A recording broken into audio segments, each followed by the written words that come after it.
One, two.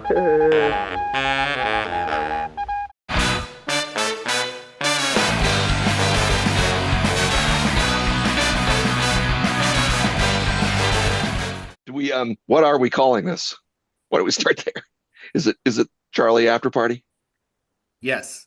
CP Radio? I like that. Charlie After Dark? Charlie After Dark. The pathetic Zoom show? Live Nude Charlie? I think I like CP Radio the best so Yes. far out of those. Charlie Podthetic? Anyone? All right. Hello and welcome to the first and surely the last episode of Charlie Pathetic Makes a Thing for some reason. I am one of your hosts. Who cares? And folks, genius is a word that is thrown around with careless disregard these days. In a world where everyone is convinced that their opinion on anything has merit to society as a whole, there comes along a visionary, an auteur who truly deserves our gratitude and praise. Friends, our guest tonight has accomplished something, nothing short of a miracle. He masterfully took the utter ramblings of a group of fat mid-40-year-old miscreants, and he edited them together in such a way that they sounded charming, they sounded funny, they sounded unmedicated. Ladies and gentlemen, I present to you the host of my favorite podcast that I've ever appeared in before. It's called That Doesn't Happen Every Day. Give it up for the great Dean Petersen. Dean Petersen. Dean, explain yourself. I mostly just remembered really enjoying hearing you guys, and I was like, I wonder if I could find them because, at 18 as a freshman, I talked to some of you guys, before, but I never really talked to you about being in a band, and now I'm in my 40s, so I'm not afraid to ask questions or talk to people. So you guys did all the work though. Very good interviews. It was a lot of fun. You guys were very honest. Are you sure about that? And also, no one said anything mean or bad about anybody. If you want, I can send you the whole lump. 6 hours, give or take, of interviews. So. Yeah, for those of you who don't know or don't know any better, Dean recently posted an episode of the podcast titled Laramie, Wyoming's only ska core band, Charlie Pathetic, recounting the wacky and awkward parts of our young adulthood. And we figured, what a better way to show our appreciation than by inventing our own podcast and then interviewing you on what it was like to interview us. Someone turned the tables on me. Yeah. Well, the podcast is very engaging. Every time I've presented it to folks with hey, you want to listen to my podcast about a college ska band from 25 years ago? Don't worry, it's only 37 minutes long. That's a pretty big ask, and yet it flies by. It's such a silly tale. I've had nothing but glowing reviews from everyone's parents. So, That was fantastic. And I say it has nothing to do with us. It's fully to do with you. Oh no, it's you guys. You can't forgive the expression, you can't polish a turd. I mean, I get assigned to do that a lot with other things I'm involved with. And no, this came together. It was a lot of fun to edit, honestly, because we had good content. Well, we have quite a few hosts, and in retrospect, I probably should have had everybody introduce themselves out the gate. But, like all things Charlie Pathetic, this was assembled and put into motion without any regard for pre-production or an itinerary. You book the show, and then you worry about the content later. That is our shtick. But to get some other voices on here, why don't everybody say howdy? Howdy. And what is your purpose? I'm pointing at your pictures. Oh, okay. Well, why don't we start with you, since you're the one that's yakking? Oh, yeah. Yapper. That's what Charlotte says is, are you yapping? But I'm Dan. Well, there you have it, folks. Thanks for joining in. And we'll talk to you guys next week. I also see that Ed is here. I am Ed. I played some bass back in the day and was an original talking head in this group. But you should sit back next to Dan and smiled a lot. Indeed. I see an Eli. Yeah, hi. I'm Eli. I play saxophone. He did do that. As did Alex. How we doing, Alex? Hey, y'all. My name's Alex. I played baritone sax back in the day. We have two other special guests with us. First of all, Mr. Ryan Rada. Where were you? When did we get your Very, voice on very this? good question. I don't know where I was. Well, Whenever these emails started flying, and I'm like, yeah, I can show up, and Dean's like, dude, sorry I didn't interview or something. I was like, I'm pretty sure you would have if I hadn't just like disappeared on you guys. So I have no idea where I were, but here I am. well, the good news is he can interview you now, and this is going to be a lovely postscript to all of that. There you go. And last and certainly not drum least, roll. yeah, we have with us metaphysical Mike himself, Mr. Dan Amon. Daniel, how are you doing? Oh boy. Just peachy, thanks. For those that don't know, we used to have a bit of a little sideshow going on with the shows that consisted of Metaphysical Mike and Radioactive Randy. And Daniel was also very nice to sell our t-shirts during the show. But he went with us pretty much everywhere. He's an unsung member of the Charlie Pathetic family. So Still waiting on those royalties. yeah, well, there Aren't we all? Yeah. Are we? and if there are any of those, once you divide it by 9, it's sad. So 50 cents. I'd take it these days. Yeah, same.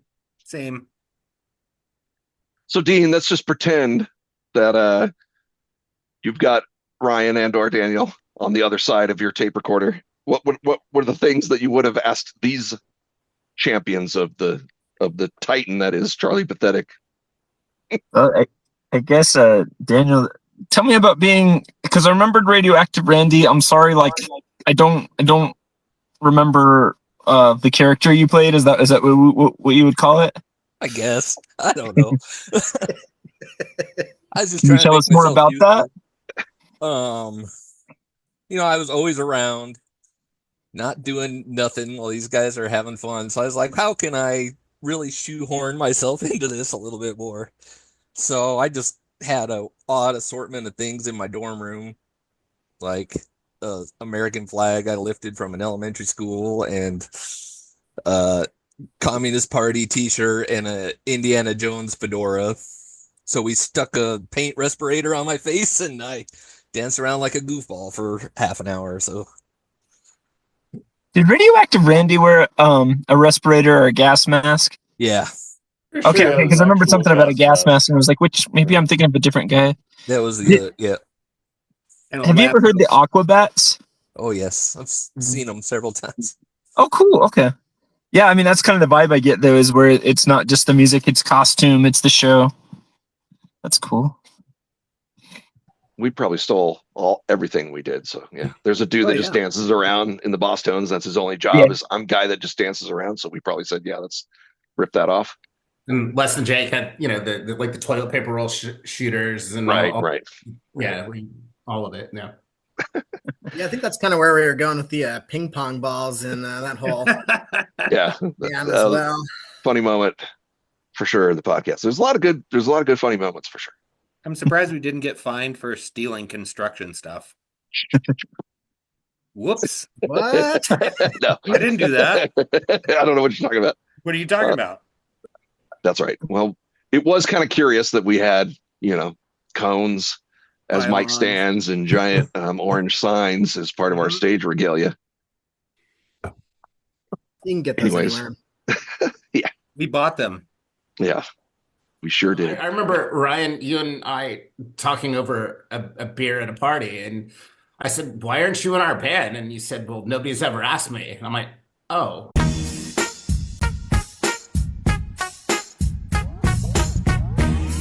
Well, we should do something different about that. And then it was just like rehearsals on Tuesday. Come on down.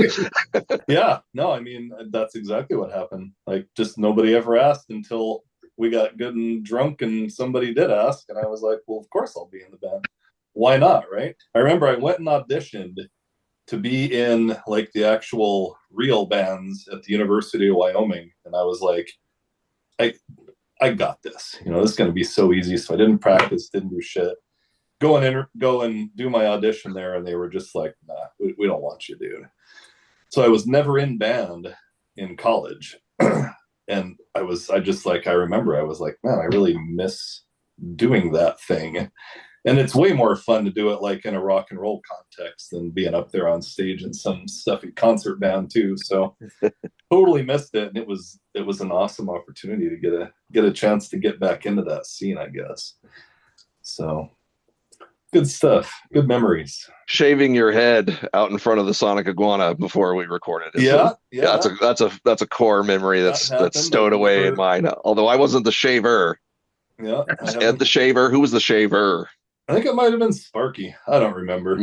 But it was like not with very great shaving equipment, and I've never let it grow back. So it was a inflection point in my cosmetic life, that's for sure.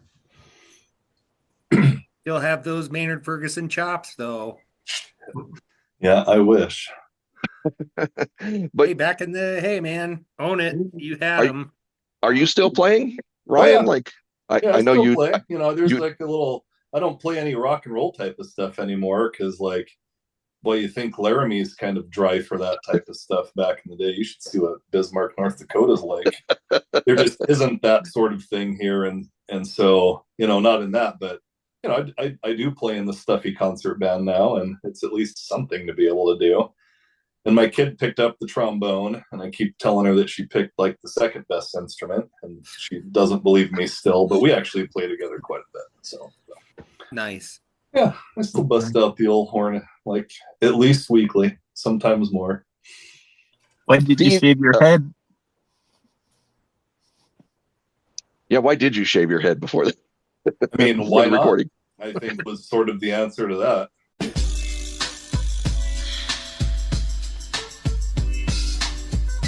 Question.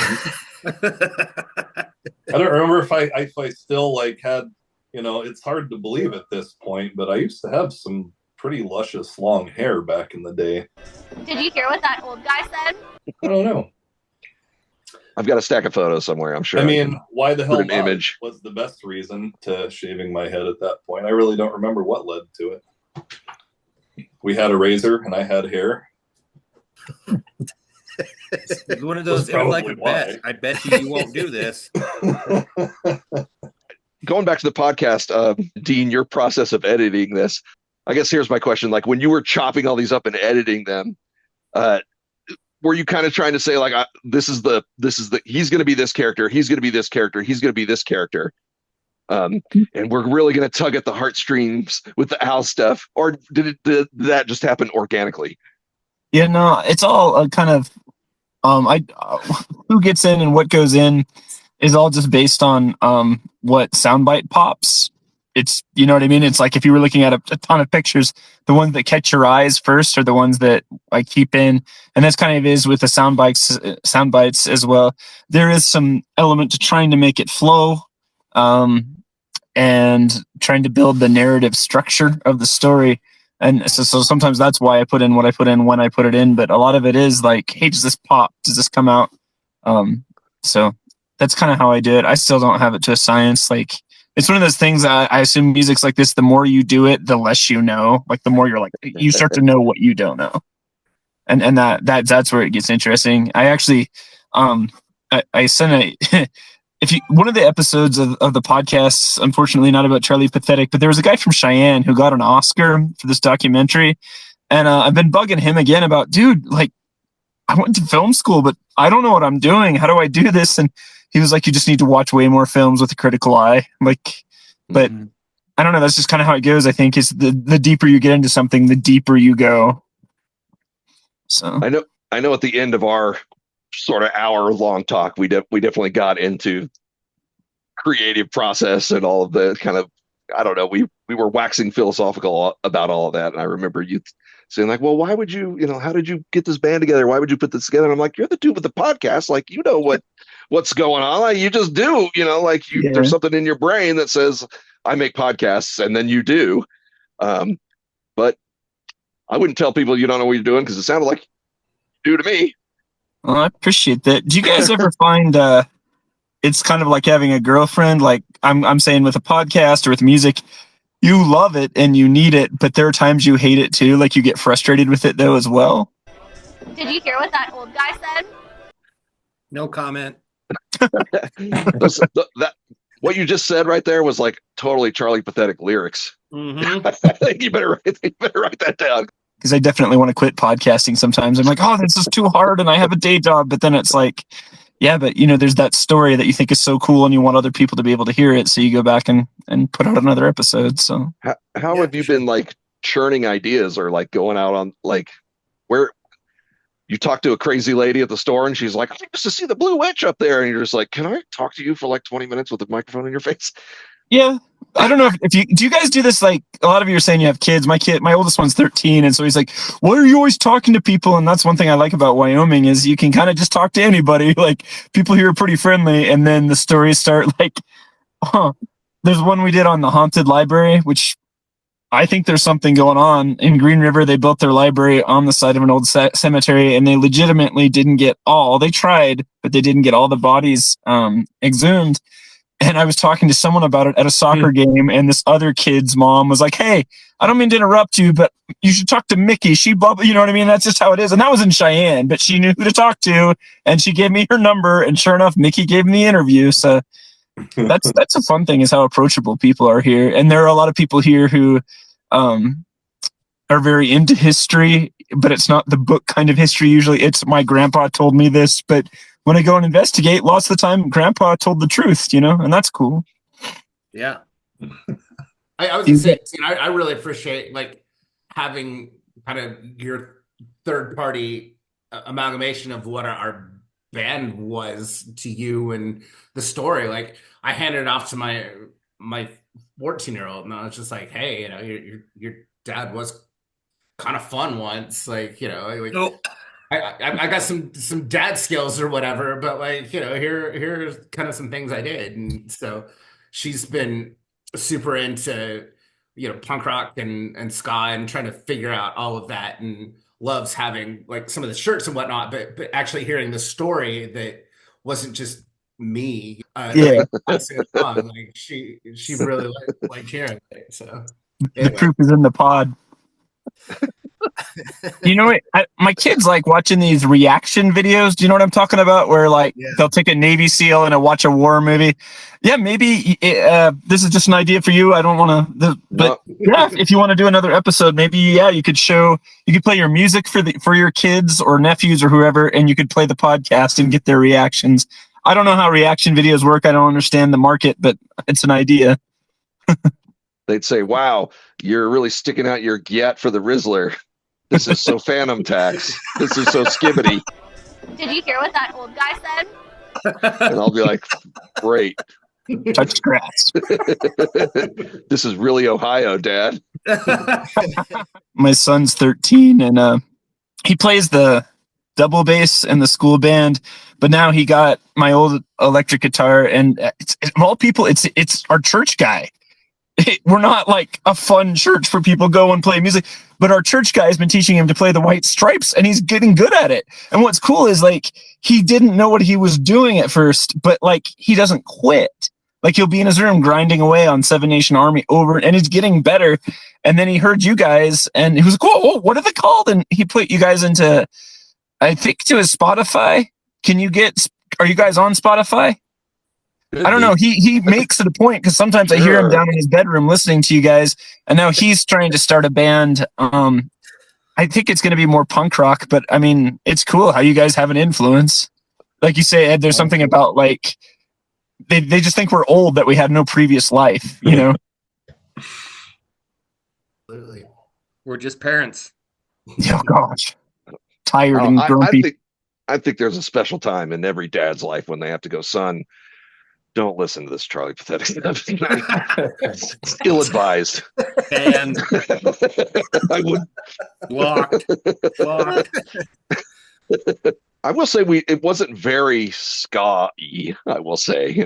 We kind of we were way more of a punky, metal-y kind of thing with horns than we were your traditional Hepcat or even Real Big Fish or whatever, Have you guys ever heard the Slackers? You ever listened to the Slackers? Yeah. Yeah, way different than us. Like they go pretty hard with the reggae beats and everything. And they've got horns, and they call themselves a ska band. They're good, and we're like a lot different than that, I would say. Yeah.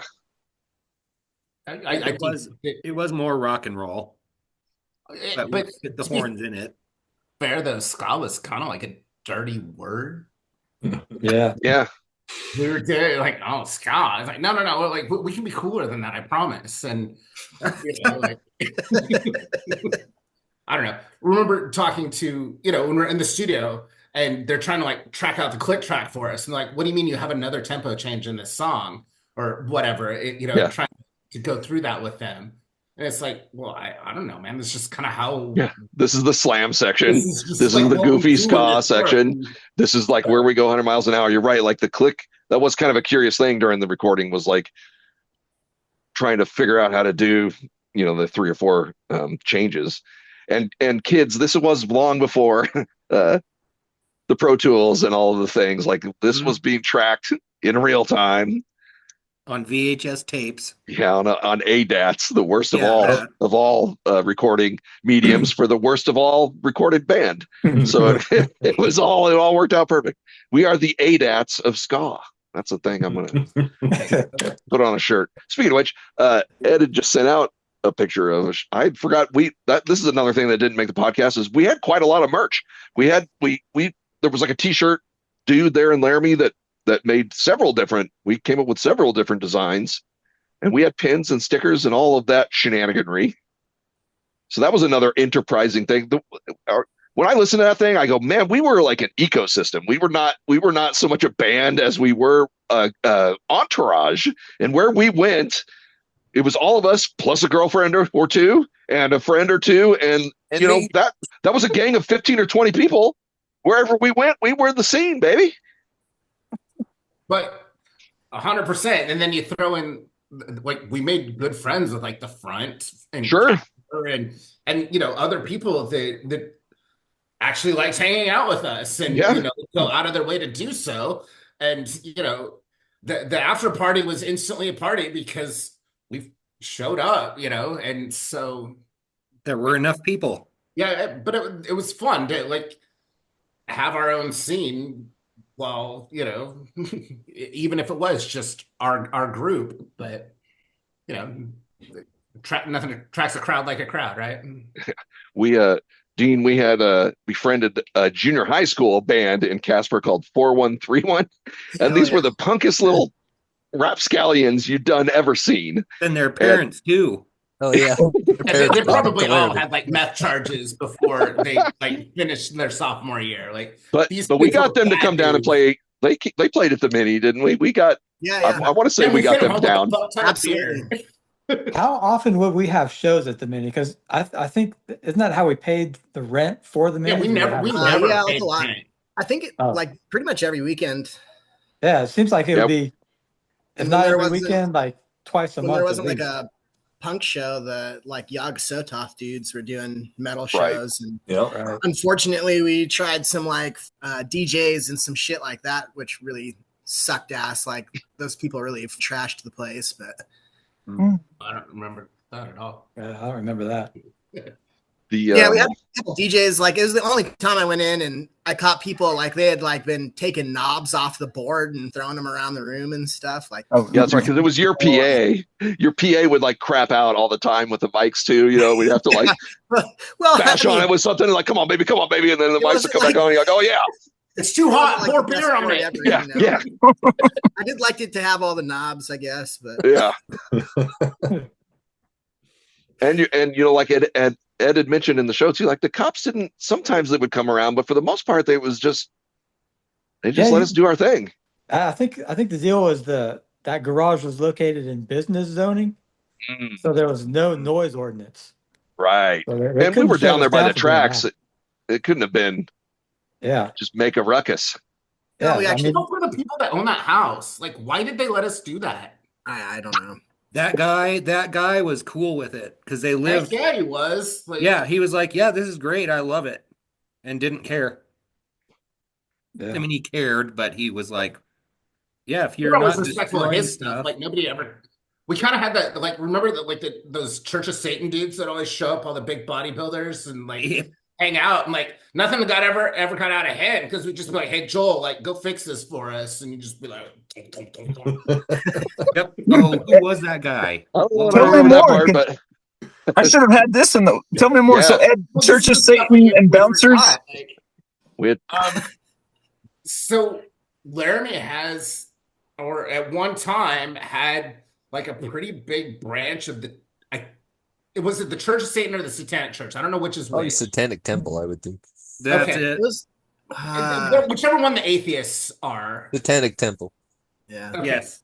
Anyway, but like they kind of like did their thing, but they were also like the head of it was a bass player and played in like dark metal bands, and so they'd come to a lot of the shows we would put on, and one of their dudes is like this big ass bodybuilder. He was gigantic, like, you know, a mountain of a human, but he's also a super nice guy, and Yeah. you know, so like I just always kind of felt like, hey man, if we ever need anything, this guy's over here, and he's always been super cool, and we're nice to him, and like just, hey, help us out. But we never had anything get out of hand, but we also had like Mount Joel over there, like ready to show up if we needed him. we had. So when you guys remember when we went and played at that damn ski resort in South Dakota? Yeah, we did. It's Thank funny you. because Davis. my sister lives in Rapid now, and we were driving home or driving down to Denver after Christmas, and we drove by that ski resort, and I looked there and I was like, I remember that. You're like, I know that lodge. Yeah. The It's still there. yeah, it's in Deadwood or kind of in that right area. around Deadwood. And that was another one where it was just like, well, can you guys play for like 4 hours? And it's like, well, we can play a half an hour set, wait 15 minutes and play it again, and then wait 15 minutes and then play it again, if you want. But you know, that was the good thing about the ski lodge is that people go in there and get their cocoa, do their thing, and then like split. So you do kind of have a bit of a churn there in like the lodge cocoa room. Dean, I'm super happy that you reached out on Facebook. I'm glad we caught that. And it has been a pleasure, and I think we all appreciate it. Oh, dude, I hope you guys feel good about what you did. And I see I sound cheesy saying that, but yeah, man, it was wonderful. It was fun when I talked to you guys again. You know, I'm just reminded of now. It's like, oh, I get up and go to work, and I get a podcast a little bit. Most of the time, I'm kind of in one gear, and it was fun to be reminded what it was like to be young and excited about things again. And maybe it's okay to try to hold on to that a little bit more than I have been lately. To try to do some stuff I haven't done and go out of my comfort zone. But no, we appreciate it, and that was so surprising to me when that came up on my Facebook. I was like, I haven't seen that for 15 years. Longer than that, man. Yeah, like 20. 25 like, probably. Yeah, it's like, and that's another part of the story too. That's kind of the unspoken part of this is that I had not spoken to any of these people in any of these windows in a long time. Right. So this like really, you brought us together, man. Well, you should play again. If you want, there's a thing in New Orleans, like a podcast festival. And I thought about if it's okay entering your podcast, the Charlie Pathetic one specifically for my entry into that. And if it gets in and they actually play it there and you guys want to play, I will ask them, hey, is this a thing? Can Charlie Pathetic come play? They're the band in the podcast. We'll just send Dan and John in our stead. Let's emo it up. Just book us. We'll figure it out as we go. Yeah, pretty much. You just tell us where it is, and then we'll figure out where we all are. We'll all rent a van. Yeah, there you go. I'll go bus shopping tomorrow. Yeah. Yeah. Any other closing thoughts, folks?